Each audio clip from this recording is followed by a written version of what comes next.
Hannah Gorsegner. This is my sister, Natalie. I'm Natalie Grace. And you can watch our story on Chasing New Jersey. We actually got a Facebook tip about 4-year-old Natalie Grace. When I heard about it, heard that Natalie has been battling cancer for a couple years, heard that I would be meeting her on a day where she had had chemotherapy and a spinal tap earlier in the day. I expected it to be somber when I arrived. Nothing was further from the truth. I met the Gorsegner family. That's Andrea, Dan, Hannah, and of course, Natalie Grace. Hey, Natalie, can you wave to the camera?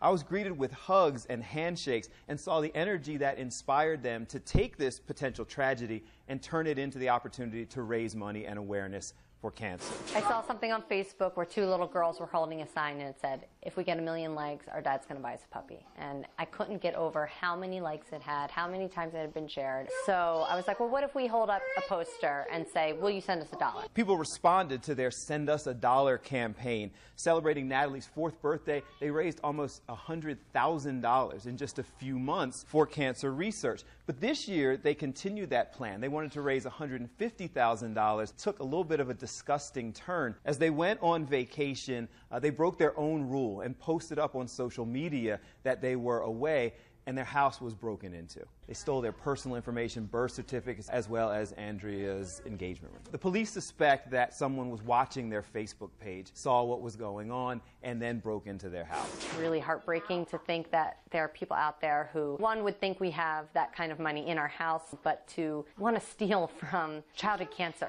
I mean, I don't think you get lower than that. Following the theft, they do come out and say that they want people to be cautious, be aware of putting your personal information on social media, but they're unfazed. They want to continue forward. After 2 years, Natalie is virtually cancer-free. The Gorsegners are planning a series of fundraisers that you can see on our Facebook page. And so I contributed on our behalf to the Will You Send Us a Dollar campaign, but they leave us with the message. First, be careful about putting out your personal information on social media, but more important, they want to know, will you send $1 to help a child with cancer? There's so many angles of the story, but I think on one hand it's like their greatest strength of social media and raising money is also their greatest weakness because you're so exposed. But let me understand, maybe because I'm a little older, I don't know, Facebook, don't you have to be friends with somebody to see the personal pictures? No, and on organizational pages or some of these group pages, they're public, so people can see them. I don't want to in any way let this robbery take away from the generosity of the human spirit. That's incredible, and this little girl's story and the idea that they were robbed, I think people are going to come out in even more force, raise more money, and unite and show that one bad egg does not destroy an amazing cause.